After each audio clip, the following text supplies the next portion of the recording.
Assalamualaikum to our Madam Mazuna Hanim, our lecturer for International Financial Management. With our group members Ishki Norimi, Nur Yasmin binti Muhammad Yusuf, Wan Nur Farzana binti Wan Shahrul, and Putri Dana Shafira binti Omar Said. In the global effort to combat financial crime, banks and financial institutions face increasing scrutiny regarding their role in preventing the threats of scams, money laundering, and bribery. Prepare a 10-minute presentation to address the following tasks. A. Explain 3 ethical issues related to financial risks. B. Examine effective strategy for mitigating the risks associated with the issue in A. There are 3 types of ethical issues, which is scam, money laundering, and bribery. Scam is a deceptive scheme used to cheat someone out of money or valuable information. It often involves tricking individuals through fake promises or impersonations. Ethical issue for scam is financial institutions have a responsibility to protect customers from scams by implementing secure practices and raising awareness about fraud. Failing to do so not only leads to financial loss for victims but also erodes public trust in these institutions. For example, banks, for instance, should never request sensitive information like credit card or social security numbers over the phone. If they do, it signals a potential scam. Educating clients about these red flags is crucial. Definition of money laundering is the process of concealing the origins of illegally obtained money, making it appear legitimate. Criminals use various channels, such as real estate, gambling, and commodities, to clean their illicit profit. Ethical issue. Financial institutions are ethically obligated to prevent laundering within their system, as allowing these compromises the integrity of the entire financial system. By failing to act, banks could indirectly support criminal activities, including drugs trafficking, smuggling, and organized crime. For example, if a bank overlooks suspicious transactions, it risks enabling crime networks to profit and expand their influence, putting communities at risk. Bribery and corruption.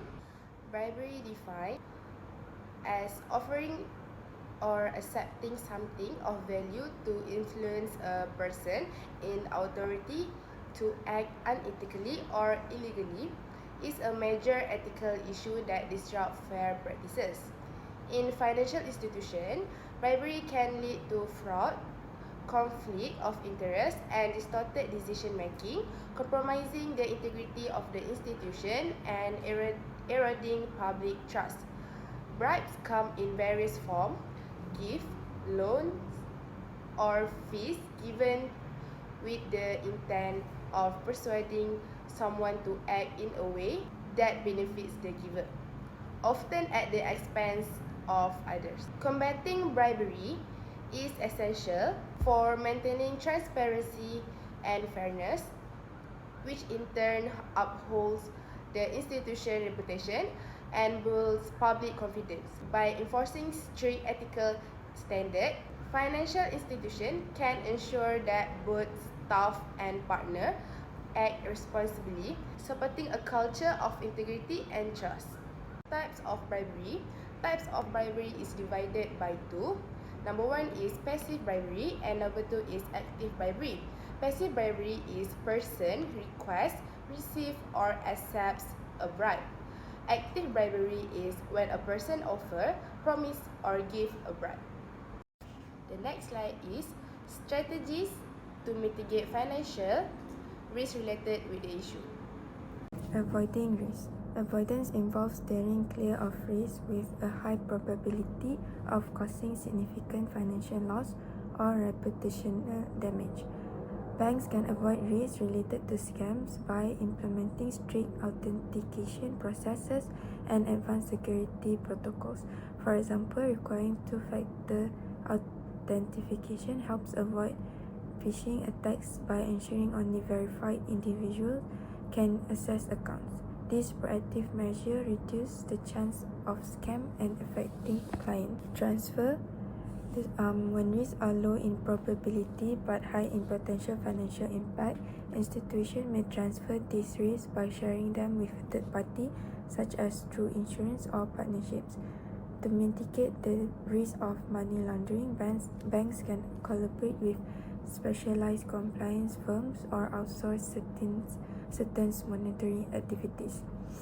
This partnership transfers some of the compliance burdens, ensuring that high-risk transactions are screened effectively by experts while the bank focuses on core activities. Except, if the cost of mitigating a risk outweighs the potential damage, the institution may decide to accept it and monitor the situation closely. In certain low-risk areas where bribery attempts are unlikely, banks might choose to accept the risk rather than investing heavily in extensive controls. Instead, they can monitor for any unusual activity. This selective approach is cost-effective while still providing oversight where needed. Risk mitigation is a balanced approach. It aims to mitigate financial crime by limiting exposure to potentially harmful activities while still allowing necessary transactions.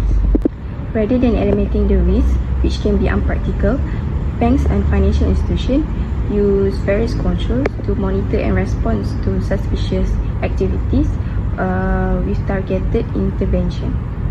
This strategy applies across ethical issues on scams, money laundering, and bribery, as it focuses on reducing issues without excessively restricting legitimate financial activities. So, how risk limitation works? Financial institutions rely on advanced automated systems on analyze transactions in real time, looking for unusual patterns.